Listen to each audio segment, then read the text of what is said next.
Ito na naman ang mainit na balita mula sa mundo ng politika. Isang controversial at nakakagulat na balita ang kumakalat ngayon sa social media. Isang umano'y audio recording na naglalaman ng di umano'y utos ni President Cotin ng Norte Jr. para ipatumba si Pangalawang Pangulo Sara Duterte. Ang naturang recording ay mabilis na nag-viral at umani ng matinding reaksyon mula sa publiko at mga opisyal ng gobyerno. Ayon sa mga paunang ulat, sa audio recording ay nalik sa isang anonymous account sa X, dating Twitter, at nagpapakita umano ng tinig na kahawig ni Cotin ng Norte Jr. na nagbibigay ng direktibong ayusin na si Inday. Bagamat wala pang kumpirmasyon sa authenticity ng audio, nagsimula ng investigasyon ng NBI at DILG para matukoy kung ano ang tunay nga ito o isa lamang peking audio na layong sirain ng administrasyon. Kasabay nito, nadawit din sa issue si Senator Chis Escudero matapos banggitin ang kanyang pangalan sa huling bahagi ng audio clip. Hindi malinaw ang konteksto, ngunit ayon sa ilang analysts, tila may pahiwatig na pagkakasangkot sa plano o pagkakaalam sa usapin. Maring itinanggi ni Senator Chis ang anumang kaugnayan at nananawagan ng patas na investigasyon upang linawin ang katotohanan. Samantala, nananatiling tahimik ang kampo ni VP Sara Duterte sa kabila ng sunod-sunod na panawagan mula sa publiko para magsalita siya ukol sa issue. Ilang mambabatas ang nananawagan ng Senate inquiry habang ang Malacanang ay naglabas ng pahayag na tinatawag ang audio clip na sa isang malisyosong kasinungalingan. Sa ngayon, ang buong bansa ay nakaabang sa susunod na mga hakbang at revelasyon hinggil sa isyung ito. At yan nga ang mga balitang ating pagkakatutukan, at kung bago ka pa lamang sa aking channel ay huwag kakalimutang mag-like, share and subscribe para updated ka sa aming mga bagong balita dito sa Tatak Pinas.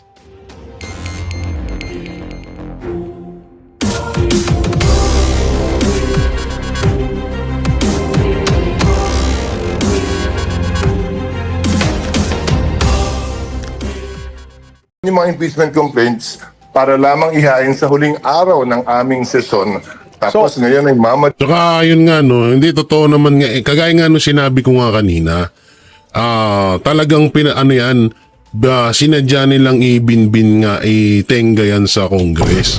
Kasi nga para nga naman pag may nabisto na naman nakawalang yaan na ginawa nila, yan na naman yan ang gagamitin nilang panakipbutas. Ngayon, ang akala kasi nila na kayang kontrolin ng Administrasyong Marcos ang Senate. Hindi nila alam na talagang syempre, buti nga kamo talaga naging maano si Chis Escudero. Hindi siya naging sunod-sunuran kay Martin Romualdez. No, yun talaga ang maganda. No, sana nga magtuloy-tuloy yan. madaliin kami. Okay, so yung tanong nga, buhay pa ba ang impeachment o hindi natatawid sa 20th Congress? Magkaiba ang opinion ng mga senador dyan, Igan. Napakinggan niya nung isang araw. Iba ang opinion halimbawa ni Senator Tolentino sa kabilang banda. Iba ang opinion ni Senator Risa at ni Senator Pimentel. Yung bagay na yan malamang, Igan. Pagbobotohan namin bago namin talakayin yung impeachment kung saan malayang makakapagsalita at debate ang mga miyembro ng Senado kaugnay ngayon. Pero may oras pa o panahon pa? May oras at panahon para gawin yung sinasabi ko. Oo, Igan. Okay, June Dahil 11, isang araw lamang naman, ulitin ko susumpa, ibabasahin ng House, susumpa kami, magko-convene kami, mag-i-issue kami ng summons. Opo. Yung apat lamang naman yun ang gagawin. Okay. Ngayon, bakit pinagpaliban? Kasi nga may hinahabol kaming mga mahalagang panukalang batas na kailangan ma-approve ngayon para ma-third reading pa namin next week. Okay. Kung hindi namin ma-second reading yan ngayong linggong ito, patay na po yun. Magsisimula uli yan sa 20th Congress. Sayang naman po yung mga batas. So yung June 11 tuloy na, Senador? Yun po yung setting na pinadala ko at wala naman pong nagmusyon para baguhin yun. Paagahin man o ipagpaliban. Nag-ooperate kami, Igan, sana maunawaan ninyo, sa mga musyon at mga botohan. Lahat ng ginagawa namin, botohan yan. Okay. Bagaman hindi nyo napapanood na nagbobotohan, ibig sabihin, lahat ay sumang-ayon. Kaya anumang presiding officer, kung ako o sino man, palaging sinasabi, is there any objection? Pag wala, tuloy namin pwedeng gawin yung gagawin namin. Opo. Pag may nag-object, magbobotohan yan, Igan. Opo. Pag walang nag-object, ibig sabihin, lahat ng nandun nakarinig, sumang-ayon at hindi tumutol. O balikan ko lang yung unang tanong. So hindi ka takot Opo. at hindi mo Ano? pinoproteksyonan si VP Sara Duterte, Senador? Hindi, Igan. Siguro sa tinagal-tagal ko sa pamahalaan at paninilbihan sa publiko, kailanman ay hindi ako nagpasa base sa takot. Pero kailanman din, hindi ako tagasunod ni numan At kung yung mga mambabatas na yan ay tagasunod ng speaker na gustong i-impeach si Vice President Sara, hindi po ako kasama sa listahan yun. Yun, hanggang puta. Nabalakpakan natin yun. Di, tsaka, ito wala sa ugali ng mga Duterte talaga na mang-control. Kagaya ng ginagawa nila Martin Romualdez ngayon. Totoo yan. Kahit sinong tanongin nyo, wala talaga silang yung parang, Hoy, matakot ka sa akin, sundin mo ako. Ganon, parang yung kinokontrol nila isang tao para pasunurin sa kahit labag sa kalooban ng tao na yun. Kailangan sundin kasi takot sa kanila or nananakot sila.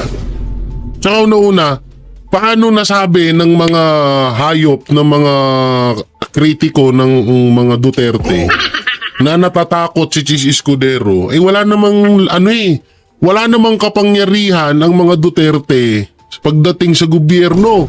Hawak lahat ni Marcos at ni Martin Romualdez ang kapangyarihan sa government. 'Di ba? So paano natatakot? Tsaka una-una, hindi pa naman ni Chis Escudero, wala pang hindi niya pa term. Hindi pa tapos yung termino niya. So walang dapat talagang katakutan. Talagang nag-isip lang talaga ng maayos at mabuti itong si Chis Escudero. At obvious naman na wala naman talagang dahilan para ma-impeach si Vice President Sara Duterte. Reaction lang sa 88% daw sa isang survey na gusto marinig si VP Sara Duterte magpaliwanag sa impeachment trial. Dapat naman talaga at maganda Hindi, kahit ako din, gusto ko din yun. naman talaga para masagot yung mga katanungan na ginagawa na rin naman yata ni VP Sara ngayon. Tulad din naman ang ginagawa ng mga mababatas, Igan, nilalabas na nila yung ebidensya sa media kaugnay ng impeachment complaint. Demokrasya tayo. Okay. Malayang pwedeng sumagot sa kailanman ang sino mang nais magsalita. Okay, huli. Yan Di, tsaka ako din gusto ko, hindi dahil parang pabor ako sa impeachment na hindi ho ganun. Liliwanagin ko lang kasi baka may tanga-tanga na namang IME mathematics dyan. Ano na lang ang sinasabi ko lang gusto kong marinig si Vice President Sara Duterte doon sa hearing na yun para masupal pa lalo na si Pimentel tsaka si Anli Bayrus. Yun yung inaabangan ko doon, hindi dahil para pagtakpan niya or yung mga issue kasi alam naman na natin na talagang wala namang kwenta yung binabatong impeachment kay Vice President Sara Duterte. Ang gusto ko lang makita kung paano supalpalin niya yung mga hinayupak doon. Yun lang. Tapos okay na, masaya na ako doon. Grabe yung banat ni Chis Escudero. Talagang sa pulsa ngala-ngala ni Tambalusbus. Hindi po ako tigasunod ng kahit sino man. Kahit hindi po ako katulad ng mga kongresista na sumusunod lamang kay Martin Romualdez. Hindi kasi daddy daw nila yan Daddy Crocodile. Pag hindi mo sinunod si Daddy Crocodile, wala kang pundo. Ganun kalupit. So, saan pa ba yung isang re-reactionan natin? Ito yung banat naman ni Mayor or ni Vice, ito future president din to soon to be. Etong si Mayor Basti, si Vice Mayor Basti, Sebastian Basti Duterte. So panoorin natin to. Incoming Davao City Vice Mayor Baste Duterte. Ipinunto ang ugat ng patuloy na paglabag sa batas sa gabinete ni Marcos Jr. At ito niya ang malawakang cronyism na naglalagay ng pansariling interes sa ibabaw ng bayan. Si MJ Mondihar sa report. Yung tatay kasi ni Marcos noon was a dictator and you can have cronies. Ito ang sinabi ni Vice Mayor-elect Baste Duterte sa harap ng mga Pilipino sa ICC Detention Facility sa The Hague, Netherlands, kung saan nakakulong ang kanyang ama na si dating Pangulong Rodrigo Duterte. Inilahad niya ang pagkakahawig ng pamumuno ni Pangulong Ferdinand Marcos Jr. sa diktadurya ng ama nitong si Ferdinand Edelin Marcos Sr. na nagdeklara ng batas militar o martial law noong 1972 sa bisa ng Proclamation No. 1081. Yung mga ambisyoso masyado dyan sa gobyerno na kahit mali ginagawa, gusto niyan gayahin nila noon sa panahon ng Marcos Sr. Ayon kay Duterte, may mga opisyal sa kasulukuyang pamahalaan ang gumagalaw para sa pansariling kapakinabangan at hindi para sa interes ng bayan. Tinukoy niya ang ilang opisyal mula sa sektor ng uniform services at mga miyembro ng gabinete na umunoy bahagi ng isang uri ng crony politics. Ang political cronyism ay isang uri ng katiwalian kung saan nilalagay ang mga kaibigan, kakampi o kamag-anak sa posisyon ng kapangyarihan kahit kulang sila sa kakayahan o kwalifikasyon. Dahil dito, madalas na naipapasa ang mga kontrata na kukuha ang proteksyon o nagbibigay kapangyarihan batay sa personal loyalty, hindi sa merito o kakayahan. Kasama rito ang pagsunod ng ilang opisyal sa mga utos na labag sa batas, kapalit ng personal na benepisyo o pananatili sa pwesto. Yan ang gusto nila, yung mga Marbel, yan si Torre, mga Remulla. Kasi ang susunod dyan, they will attempt not to go down in government and they will attempt another dictatorship. And along with that dictatorship comes the cronies. Sa huli, nanawagan naman ang bunsong kapatid ni VP Sara Duterte na maging mapagmatyag ang mga Pilipino. Hinimok niya ang publiko na Lupit ni tutulan ang mga Basti sakim talaga. na opisyal na nilalabag ang batas para lamang sa sariling kapakanan. So kaya makita nyo why unusual talaga masyado ang movement ng mga tao na nasa gobyerno na kahit mali nilalabag yung batas pero ginagawa pa rin. It's because not out of their jobs or functions in government but it's out of selfishness. Para sa Diyos, Grabe, no? Lupit nun, lupit! Yan ang tunay na lalaki. Ito ng iba dyan, nagtatago sa mga congressman niya. Ay, sorry. Bakit di bakla ba siya? Parang. Lalo na yung, yung isang congressman na puro balbas dito na medyo kasing tabako din. Ay. Ay! May nalaman kasi ako dun eh. Pero, kumakain daw ng hotdog. Ay! Oo, kumakain daw ng hotdog daw pala yun. Kaya pala insecure kay BP Sara. Ikaw ha, mag-aalata ang girl ha. Pag-aalataan, huwag ka masyadong magpalata, mahalata yung bandera natin. Ito naman tong mga to. Oo, lagi ka daw sa, sa gay bar ay. Kaya pala, yung nag-iisang gay bar na lang ang bukas sa inyo ah. Galing-galing ah. Pero hindi, mabalik tayo dito kay Vice President. Soon to be President. Vice Mayor Basti Duterte. Yan, grabe no. Talagang binaon niya ng gusto si Marcos Jr. Di alam niyo kapag Duterte talaga nagbitaw ng salita, talagang hindi ka makakapalag eh.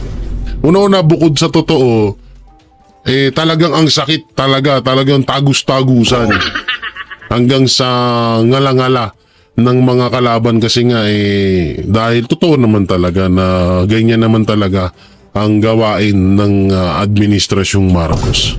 Tsaka masakit yun bilang sa anak. Biruin mo ang part kasi ng mga Duterte kaya hindi natin sila masisi bakit sila ganyan kasi una-una tatay ni Marcos pinalibing ng tatay nila. Tapos si Marcos Jr. kinidnap yung tatay ng mga Duterte tapos ibinigay sa ibang bansa. Ganun kasama, di ba? So doon na lang sana sa utang na loob na tinulungan mo tatay ko na maipalibing sa tamang libingan. So kahit na medyo nagkakainitan kayo, ay hindi mo sana ginawa. Buti sana kung deserve ni Pangulong Duterte na dalhin siya sa ibang bansa, hindi naman.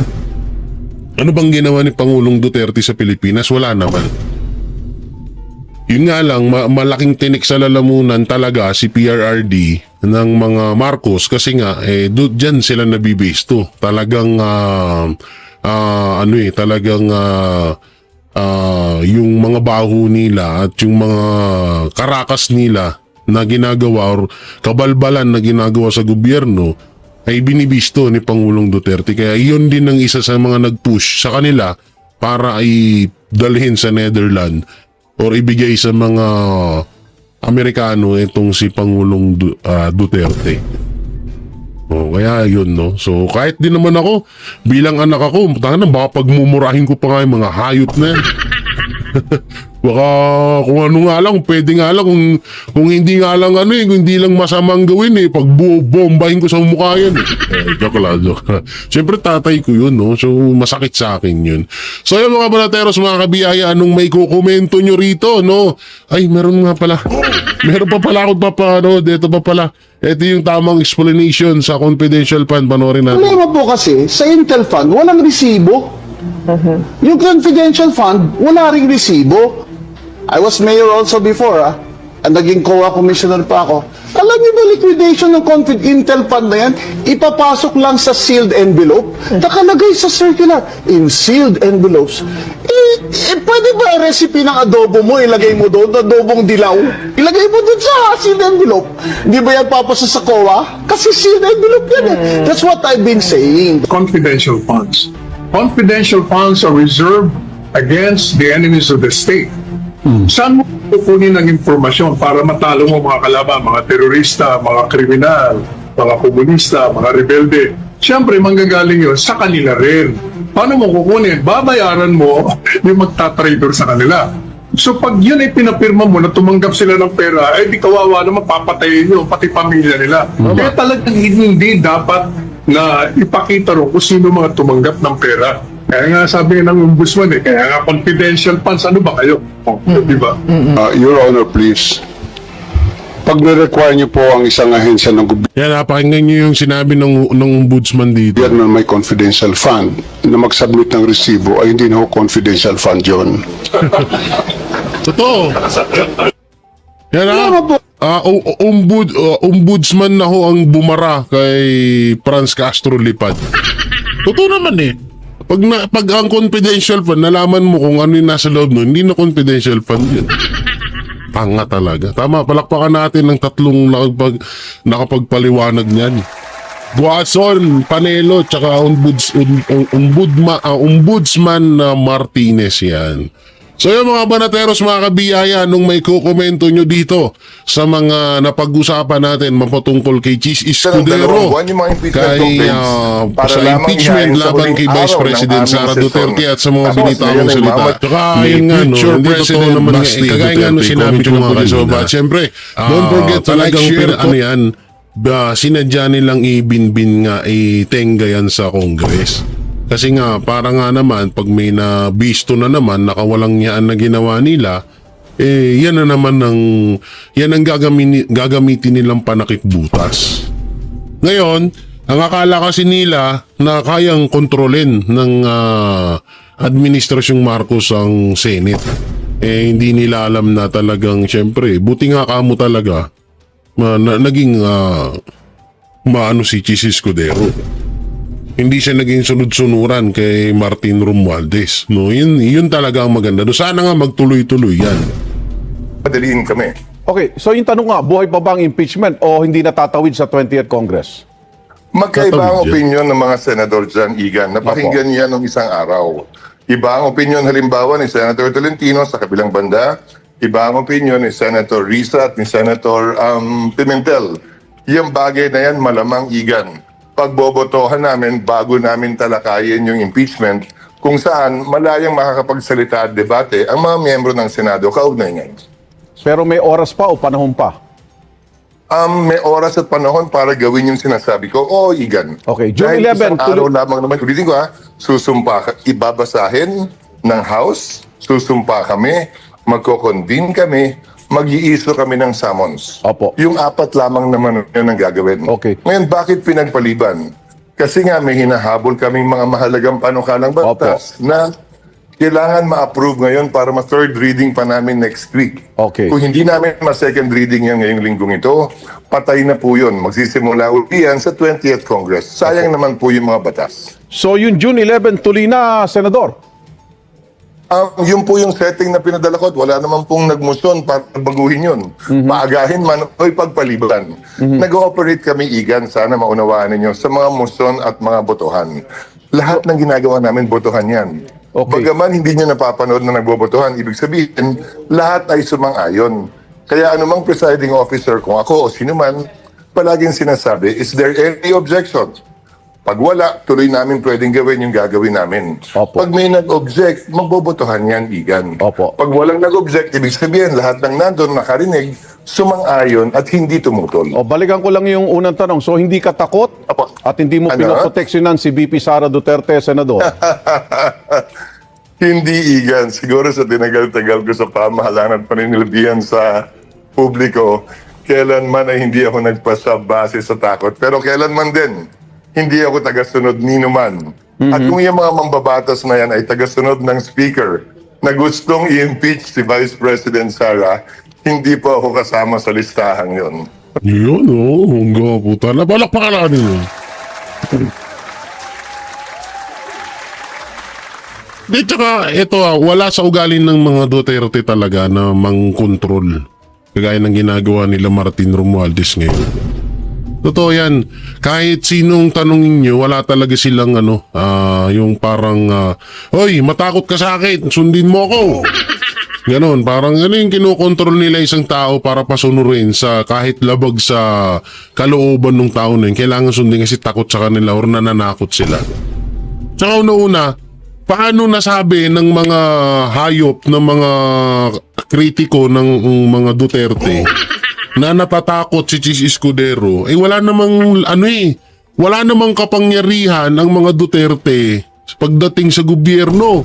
Hawak lahat ni Marcos at ni Martin Romualdez ang kapangyarihan sa government. 'Di ba? So paanong natatakot? Tsaka una-una, hindi pa naman ni Chis Escudero, wala pang hindi niya pa term. Hindi pa tapos yung termino niya. So walang dapat talagang katakutan. Talagang nag-isip lang talaga ng maayos at mabuti etong si Chis Escudero.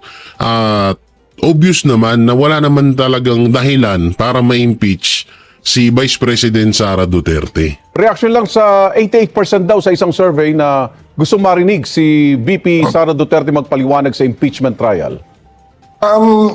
Dapat naman talaga at maganda Hindi, kahit ako din, gusto ko din yun. naman talaga yan para masagot yung mga katanungan na ginagawa na rin naman yata ni VP Sara ngayon. Tulad din naman ng ginagawa ng mga mababatas, Igan. Nilalabas na nila yung ebidensya sa media kaugnay ng impeachment complaint.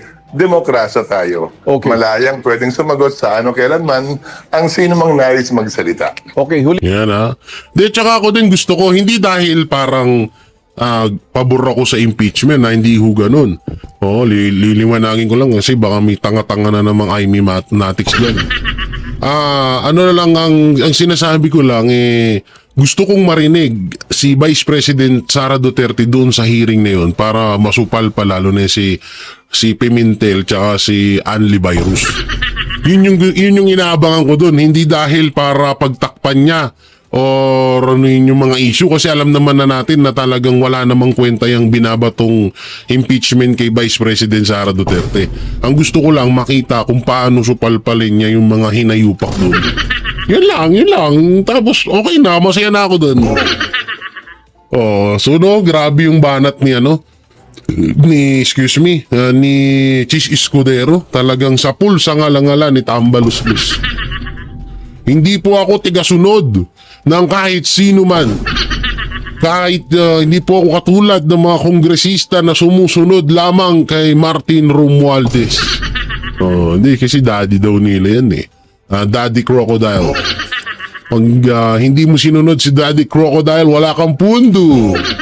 Ganun kalupit. So, saan pa ba yung isang re-reactionan natin? Ito yung banat naman ni Mayor or ni Vice, ito future president din to soon to be. Etong si Mayor Basti, si Vice Mayor Basti, Sebastian Basti Duterte. So panoorin natin to. Incoming Davao City Vice Mayor Baste Duterte. Ipinunto ang ugat ng patuloy na paglabag sa batas sa gabinete ni Marcos Jr. At ito niya ang malawakang cronyism na naglalagay ng pansariling interes sa ibabaw ng bayan. Si MJ Mondihar sa report. Yung tatay kasi ni Marcos noon was a dictator.